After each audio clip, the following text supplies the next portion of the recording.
നമ്മൾ ജീവിക്കുന്നത് ഒരു ഡിജിറ്റൽ യുഗത്തിലാണ്. അതുകൊണ്ട് തന്നെ അവനവനെ ഡിജിറ്റൽ പ്രസൻസ് നൽകിക്കൊണ്ട് ബ്രാൻഡ് ചെയ്യുക അല്ലെങ്കിൽ പേഴ്സണൽ ബ്രാൻഡിങ് നടത്തുക എന്നുള്ളതാണ് ഇന്ന് എല്ലാവരുടെയും ലക്ഷ്യവും ഇന്ന് ചർച്ചയും അത് തന്നെയാണ്. എന്നാൽ ഇന്ന് ഈ വിഷയത്തെക്കുറിച്ചാണ് നമ്മൾ ചർച്ച ചെയ്യുന്നത്. ഹായ്, ഞാൻ KKM കൊണ്ടോട്ടി, ഒരു പ്രൊഫഷണൽ സോഫ്റ്റ് സ്കിൽസ് ട്രെയിനറാണ്, ബിസിനസ് കോച്ചാണ്, ഒരു ഓൺട്രപ്രണറുമാണ്. ഞാൻ നേരത്തെ സൂചിപ്പിച്ച പോലെ പേഴ്സണൽ ബ്രാൻഡിങ് എന്നൊരു വിഷയമാണ്.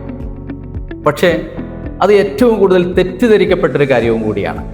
പേഴ്സണൽ ബ്രാൻഡിങ് എന്ന് പറയുമ്പോൾ എല്ലാവരുടെയും വിചാരം 90% ബ്രാൻഡിങ്ങും 10% പേഴ്സണലും എന്നാണ്. എന്നാൽ അത് നേരെ തിരിച്ചാണ്. 90% പേഴ്സണലും 10% മാത്രം ബ്രാൻഡിങ്ങുമാണ്. എന്ന് പറഞ്ഞാൽ ഒരു മനുഷ്യന് 90% അവൻ്റെ ക്വാളിറ്റി വളർത്തിയെടുത്തുകൊണ്ട് ഡിജിറ്റൽ മീഡിയ ഉപയോഗിച്ച് 10% അവനെ പ്രസന്റ് ചെയ്യാൻ, അവനെ മാർക്കറ്റ് ചെയ്യാൻ ഉപയോഗിക്കുക എന്നുള്ളത് തന്നെയാണ് പേഴ്സണൽ ബ്രാൻഡിങ്ങിൻ്റെ അടിസ്ഥാനം എന്ന് പറയുന്നത്. അതുകൊണ്ട് തന്നെ ഒരാൾക്ക് ഒരു പേഴ്സണൽ ബ്രാൻഡായി മാറണമെങ്കിൽ പല ക്വാളിറ്റീസ് ഉണ്ടായിരിക്കണം. അതിൽ ഒരു 7 ട്രൈഡ്സുകളാണ് നമ്മൾ ചർച്ച ചെയ്യുന്നത്. അതിൽ ഒന്നാമത്തെ കാര്യം മാത്രമാണ് ഇന്ന് നമ്മൾ വിലയിരുത്തുന്നത്. ഒന്ന് ഐഡന്റിറ്റിയാണ്.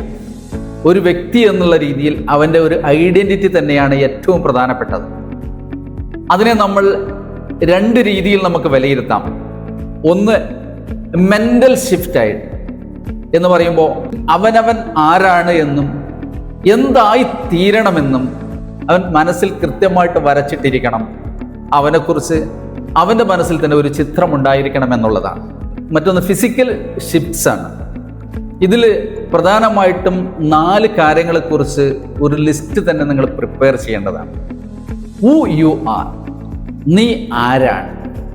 അവനവനെക്കുറിച്ച് വ്യക്തവും കൃത്യവുമായ ബോധവും ബോധ്യവും അവനുണ്ടായിരിക്കണം. എന്തൊക്കെ ക്വാളിറ്റീസ് ആണ്, എന്തൊക്കെ ഡിസഡ്വാൻറ്റേജസ് ആണ് തനിക്കുള്ളത് എന്നും, തൻ്റെ ക്വാളിറ്റീസിൽ തന്നെ തൻ്റെ യുണീക്കായിട്ടുള്ള ക്വാളിറ്റീസ് എന്തൊക്കെയാണ് എന്നും, എനിക്ക് ഇംപ്രൂവ് ചെയ്യാൻ പറ്റിയിട്ടുള്ള ക്വാളിറ്റീസ് എന്തൊക്കെയാണ് എന്നും, മാത്രമല്ല തൻ്റെ പോരായ്മകളിൽ തനിക്ക് പരിഹരിച്ച് മുന്നേറാൻ പറ്റിയിട്ടുള്ള കഴിവുകൾ ഏതൊക്കെയാണ് എന്നും, ഞാൻ അതിനെക്കുറിച്ച് ഓർക്കാതെ മാറ്റി നിർത്തിയത് എനിക്ക് പരിഹരിക്കാൻ പറ്റാത്ത കഴിവുകൾ ഏതൊക്കെയാണെന്ന് കൃത്യമായി തിരിച്ചറിയുക എന്നുള്ളതാണ് ഹൂ യു ആർ എന്നുള്ള ഹെഡ് കൊണ്ട് ഉദ്ദേശിക്കുന്നത്. രണ്ടാമത്തേത് who you want to be എന്നാണ്. നിങ്ങൾ ആരായിത്തീരാൻ അല്ലെങ്കിൽ എവിടെ എത്താൻ നിങ്ങൾ ആഗ്രഹിക്കുന്നു എന്നുള്ളതാണ്. ഇപ്പോൾ നിങ്ങൾ ഓരോരുത്തരും ആരാണ് എന്ന് മനസ്സിലാക്കിയതിലൂടെ നിങ്ങൾ എവിടെ ഉണ്ട് എന്ന് നിങ്ങൾക്ക് മനസ്സിലായി. ഇനി നിങ്ങൾ എന്തായി തീരണമെന്നും ഒരു ചിത്രം നിങ്ങളുടെ മനസ്സിലുണ്ടാക്കുകയും അത് എന്താണ് എന്ന് കൃത്യമായി നിങ്ങൾ എഴുതി വെക്കുകയും എവിടെ എത്തണമെന്നുള്ള ബോധം നിങ്ങൾക്ക് ഉണ്ടാവുകയും ചെയ്യുക എന്നുള്ളതാണ് ഇതുകൊണ്ട് ഉദ്ദേശിക്കുന്നത്. എന്ന് പറഞ്ഞാൽ നിങ്ങൾ ആരാണെന്ന് തിരിച്ചറിയുകയും നിങ്ങൾ എവിടെയുണ്ടെന്ന് മനസ്സിലാക്കുകയും നിങ്ങൾ ആരായി തീരണമെന്ന ബോധമുണ്ടാക്കുകയും എവിടെ എത്തണമെന്ന് മനസ്സിലാക്കുകയും ചെയ്യുക എന്നുള്ളത്. മൂന്നാമത് നിങ്ങൾ എഴുതി വെക്കേണ്ടത് യുവർ ഗോൾസ് അല്ലെങ്കിൽ നിങ്ങളുടെ ഡ്രീംസ് എന്നുള്ളതാണ്. ഓരോ മനുഷ്യനും ഈ പറഞ്ഞ പോലെ എവിടെ എത്തണമെന്നും എന്തായിത്തീരണമെന്നുള്ള ലക്ഷ്യമുണ്ടാകും, ഗോൾസ് ഉണ്ടാകും. അത് വെറുതെ മനസ്സിൽ കരുതിയത് കൊണ്ട് മാത്രം അതൊരു ലക്ഷ്യമാകില്ല, ഒരു ഗോളായി മാറുകയില്ല. അത് കൃത്യമായി നിങ്ങൾ വരച്ചു വെക്കുകയും എഴുതി വെക്കുകയും വേണം.